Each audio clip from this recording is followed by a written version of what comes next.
اگر آپ لوگ ایک جملے کو سونے کے پانی سے لکھیں تو اس کا حق ادا نہیں کر سکتے. وہ جملہ سن لیجئے بار بار. بعض وقت میں جیسے بارش تو ہوتی ہے 10 ٹن، لیکن ایک ہی قطرہ موتی بن جاتا ہے. سیپ جو منہ کھولے سمندر میں دریا میں ہے، ایک قطرہ موتی بن جاتا ہے جو 10 کروڑ کا بن جاتا ہے.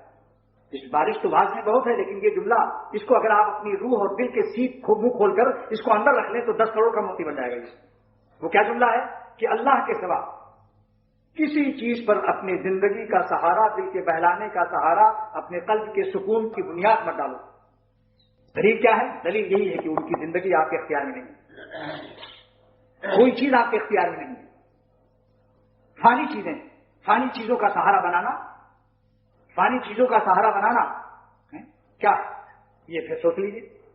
ایک شاعر اپنے محبوب کے کالے بالوں پر غزل لکھتا ہے جو وہ کالی گھٹا کی مانند آتی ہے، لیکن جب بات سفید ہو گیا کہاں اب وہ غزل کہاں لے جائیں گے؟ ہمیں جگہ بتا دیں، ہمیں آپ لوگ جگہ بتا دیں وہ شاعر صاحب کی غزل کہاں لے جائیں گے جن کے بال سفید ہو گئے. اس لیے میں کہتا ہوں کہ اپنی محبت کی بنیاد دل کے بہلانے کا سہارا صرف اللہ صرف اللہ صرف اللہ کو رکھو تو ہمیشہ چین سے رہو گے، سدا بہار رہو گے. کیونکہ خدا تعالیٰ پر خدا نہیں ہے، دنیا کے تمام چیزوں پر خدا ہے اور فنا ہے. تمام جغرافی بدلتے رہتے ہیں، سب چیز کے، مکانات کے بھی، انسانوں کے بھی، مکینوں کے بھی، مکانوں کے بھی، مکینوں کے بھی. اس لیے کہتا ہوں کسی چیز کا بھروسہ نہیں، کھانے پینے کا بھی کچھ بھروسہ نہیں. بعض وقت میں معدے میں زخم ہو گیا، السر ہو گیا، اور اس کی بنیاد دل کے بہلانے کی کیا تھی؟ شامی کباب اور بریانی پر زندگی گزار رہا. اب ڈاکٹروں کے بورڈ نے فیصلہ کر دیا کہ بھائی اب تو آپ کچھ نہیں سکتے، جو کا پانی آپ کے نل کی پیٹ میں ڈال کر ڈالی جائے، اب کہاں جائے گا وہ؟ لیکن اگر خدا کا عاشق ہے تو کہے گا کوئی مرتا کوئی جیتا ہی رہا، عشق اپنا کام کرتا ہی رہا.